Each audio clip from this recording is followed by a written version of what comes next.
niggas.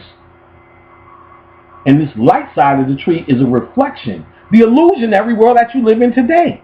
Most of the Sephiroth is telling you how to manipulate in this illusionary world with zodiac and in time. Huh? The royal penis is clean, huh? But the dark side is outside of the circles of time. I'm melanin, I'm chaos, I'm the dark nigga. Then that's the Qalipoth, my nigga. By his very understanding. The demons was the genius, was the melanin. Demons, humans, melanin. Same shit. That's your black ass. And that's attributed to the Qalipoth. Until you study Qalipoth, the tree of life ain't shit. And I said it. It ain't shit. It's just how to manipulate and fuck around in humanity. You could know it, or should or could know it, because you should understand what humanity is. How to overcome it. You need to understand what it is to overcome it. You need to understand your opponent. So she'll learn it. But you ain't going to get over and just dismiss the Qalipoth. Here's the thing. There's Lon Malo Duquette. He ran the OTO, one of Crowley. He's best at explaining Crowley. He made a book called Understanding Crowley's Tarot. So Crowley's Tarot card book, he made a book called Understanding It. So he's been explaining Crowley forever. Deep enough for cultists, doesn't take itself seriously. He's on Facebook. I told Miss Blue, get him on your show. He said, I'll come on your show as long as you invite some other white folks on the show. Some white folks have a spiritual store. So she did a show with them. It was like to get Lon Malo Duquette. Because I wanted to be the puppet master in this particular situation, which I was. And I was typing questions to ask him, because he would never sit down with me for no reason. Typing questions to ask this motherfucker. And Miss Blue was asking him, because she didn't know what to ask him. So we asking him questions. So I'm letting him do all this shit. Oh, wow, and this and that. He's saying all the shit we know, thinking we don't know. He's like, well, I hate to burst your guys' bubbles, but, angels are nothing but energies. I know we thought they were this and that. He's talking to some black folks that believes in angels. Even Miss Blue had to tell him, no, that ain't bursting nothing, player. We been knew that. That's old hat for us. Even Miss Blue got in his ass on that one. So now, I finally asked, he's talking about his Kabbalah shit. What's the Qalipoth? His words were, well, there's so much information about the front side of the tree that I'm dealing with. I really get to deal with the Qalipoth and what that means, and there's just too much information dealing with the front. He basically dismissed it. So I had the mentality, either he don't know or whatever.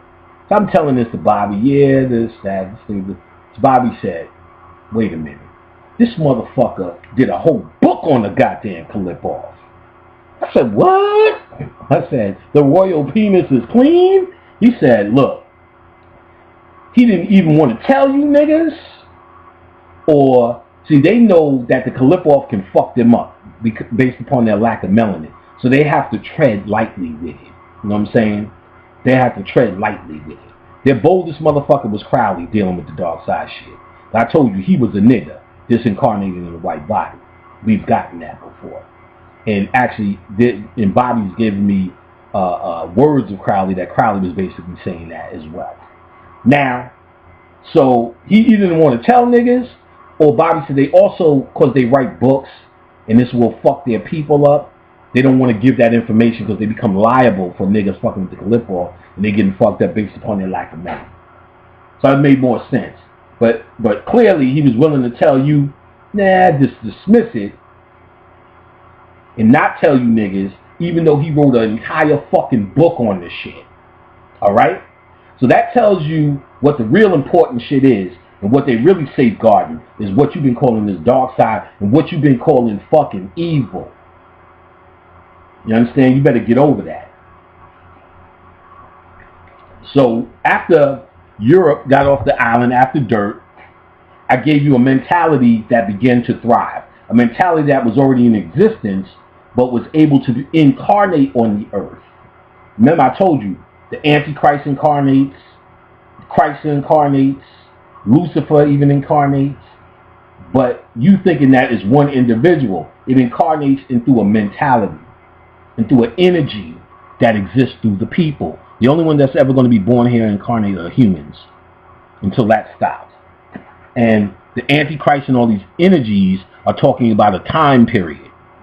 So, in Zarathustra, Persian information was just giving another interpretation of the demiurge, Gnosticism, an energy in humanity that keeps it. This was just his version. This is just what we use through a particular system to make this point. But there are many systems that talk of this. Know that. And what you need to understand is he's actually talking about when it incarnated when white people showed up. That was the true incarnation of the Antichrist. Because they was unlike anything. And mind you this, they came out of our DNA, so they are aspect of us. They didn't come from Pleiades. They didn't come from no star system. They were born here as an aspect of the lowest nature of us on planet Earth. An aspect of us. The good news for them is they can evolve based upon the seed of the Negro that is in them. Once they start to embrace, love it, and understand the value of it. John Anthony West, Magical Egypt. Those are the 8 CDs I was trying to tell you about before. You can find them on YouTube. Magical Egypt. He did an 8-part series. In the series, you see all these niggas on the wall that he's studying. Then he starts talking about Matthew. I can't remember the chapter. It's in my book. Where there's a story called The Talents. The Talents of Men. Jesus Christ comes down, sees a man with 10 talents. Tells that man, bury those 10 talents. I'll be back next year. A man with 5 talents. Bury those talents. I'll be back next year. Then he sees a man with 1 talent and says, bury that talent. I'll be back next year. So next year, Jesus Christ comes back. The man with 10 talents buried them. Now he has 20 talents.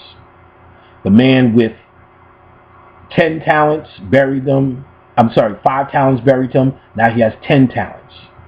What this is saying is those talents, they were talking about money in that context, but they represent who and what you are. What is in you.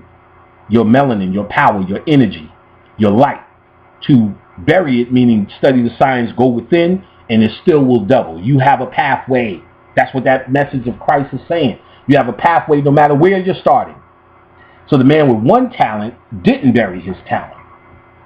And of course, everlasting hell, destruction, and all this, Jesus showed him his wrath. Because he said, why didn't you bury your 1 talent? He said, motherfucker, it was only 1 talent. It wasn't shit. I ain't going to bury that.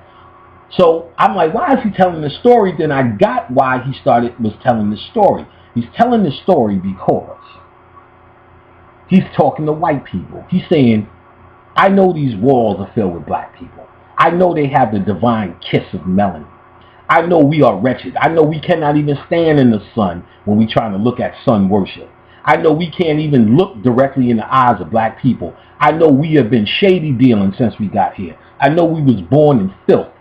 I know we lived in caves and enclosed those hovels with manure shit. I know our fleas were our best friends. We slept with goats.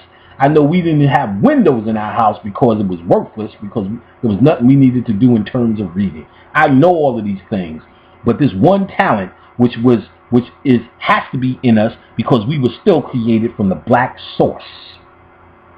We have to bury that talent and cultivate it. That was his message to white folks. And I got that. So white folks, you do have a path of transformation. The problem is you're trying to intertwine it with black people's level. The moment you get off of that shit, you won't. And we're not talking about superiority, inferiority. We're just talking about you're just not in the same class. I don't think a college person is inferior or superior to as an entity than a 3rd grader. But I think his knowledge, based upon the work he has put in, the time that he has put in, the time that we have been here, is superior to what it is you are. You need to recognize that. You need to know who your father and your mother is. Stay out of our way, let us do our work, which will allow you to see and evaluate your 1 talent and where you are and do your work. That's my message for hope for you. And if you don't accept it, I don't care less. But let's see if you try to go head to head with my ancientness and see where it leads you.